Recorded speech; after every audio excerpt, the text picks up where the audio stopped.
When you think about the great Italian cars of the 1960s and 1970s, your mind probably drifts to some of the fast and flamboyant rides made by Ferrari or Lamborghini, with their sweeping curves, long, low, and wide profiles, and their powerful yet temperamental powertrains. But what if I told you that one man built an empire based on refrigerators and scooters, of all things, and used that fortune to hire some of the most famous designers of his time to create an unbelievable Italian-American hybrid supercar? Today, we're talking about the Iso Grifo, which was produced from 1965 through 1974, with the Series 1 being built between 65 and 70, and the redesigned Series 2 starting in 1970 and coming to an end in 1974. Now, the story of the Iso Grifo model itself actually begins a few years earlier with the Iso Rivolta 300, intended to be a major seller for the company. Now, this vehicle was a combined effort of the famous engineer Giotto Bizzarini, who had just left Ferrari in 1961, and designer Giorgetto Giugiaro, who, after cutting his teeth working for Fiat, started working for Bertone in 1959 as a designer for hire, usually for other car makers and for small runs of specialty vehicles. And the third member of this trio was Renzo Rivolta. He was the cool, intelligent businessman with a love for fast road cars. In fact, he once said he only enjoys himself over 120 miles per hour. And after building a refrigerator company into one of the top 3 scooter manufacturers in Italy, he decided to work on cars that could bring him the same enjoyment without the irritation and expense that upkeep on some of these other Italian supercars might cause. His first car was the Iso Rivolta 300, a 2+2 Grand Tourer with a 327 cubic inch Chevy Corvette engine under the hood. It had power and it had style, despite its calm and somewhat luxurious look when compared to other Italian heavyweights of the time.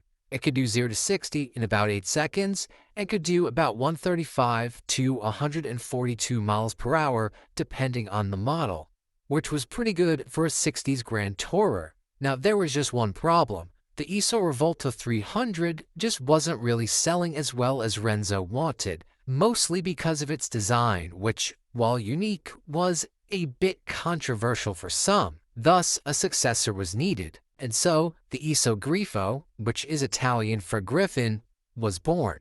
Specifically, the A3/C and the A3/L, which I'll refer to as the A3C and A3L. These were unveiled at the 1963 Turin Motor Show. The A3C was a purpose-built racer with a design that screamed speed, and it looked much more like a contemporary Ferrari or high-performance Alfa, with its tubular curves rather than the more GT-styled Iso Rivolta 300 design. But much of what was under the hood was pretty similar. That Chevy 327 still remained, pushing out over 300 horsepower depending on the trim. The A3C was designed more as a sports car, while the A3L, on the other hand, was the step between the Iso Rivolta and the car that would become the Iso Grifo. Both cars received praise for achieving their respective goals. The A3C was later raced and made a good showing at Le Mans, getting 14th place overall, and at the Nürburgring 1,000-kilometer race, it won 19th place in 1964. But the A3L was really Renzo Rivolta's love. He wanted a GT car that would be fast, comfortable, and reliable. However, the other partner in this venture, Bizzarini, wanted to pursue racing and the pinnacle of engineering in that regard. Their disagreement in philosophy would result in the two going their separate ways, with Bizzarini taking his A3C design and later developing that into his own car called the Bizzarini 5300 GT. And Renzo Rivolta continued to develop the A3L into the Iso Grifo.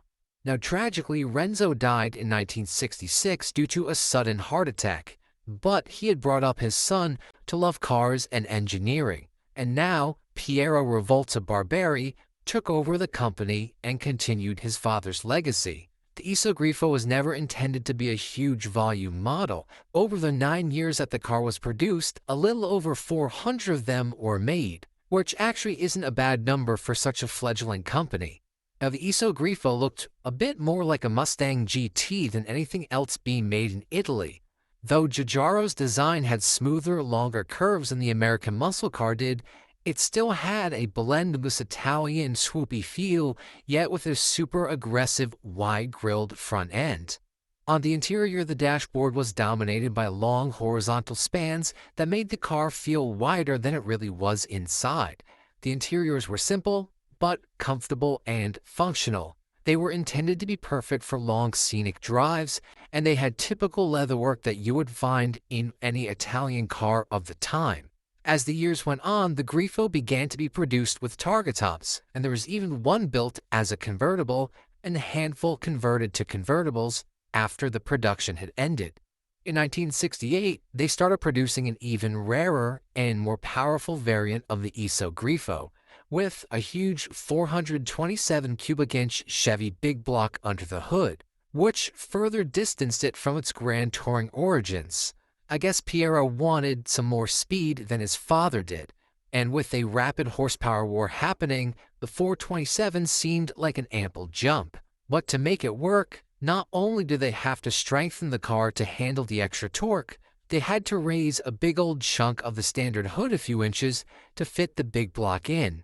This was done via a large rectangular hood scoop that gave the 7-liter cars a very distinctive look over the prior 327 cars.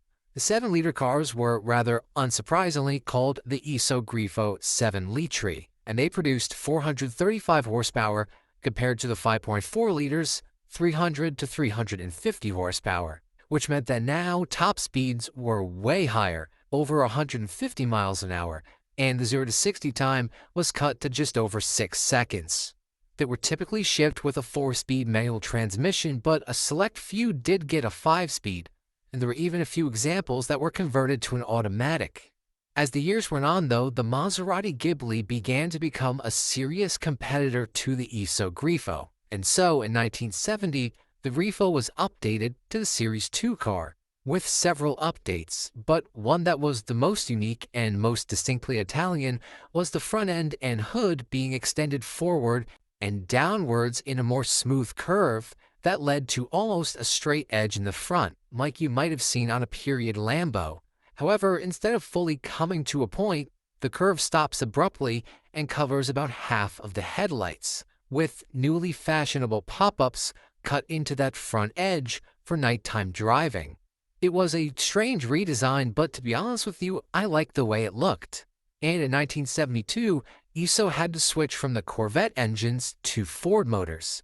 But only 34 such cars were built with the Ford engines in them, which was a 351 cubic inch mill, which ended up sitting higher than the 327 small block Chevy did, so they had to use a tall hood scoop on the Ford-powered cars as well. Unfortunately, though, time was running out for Iso Rivolta as a brand.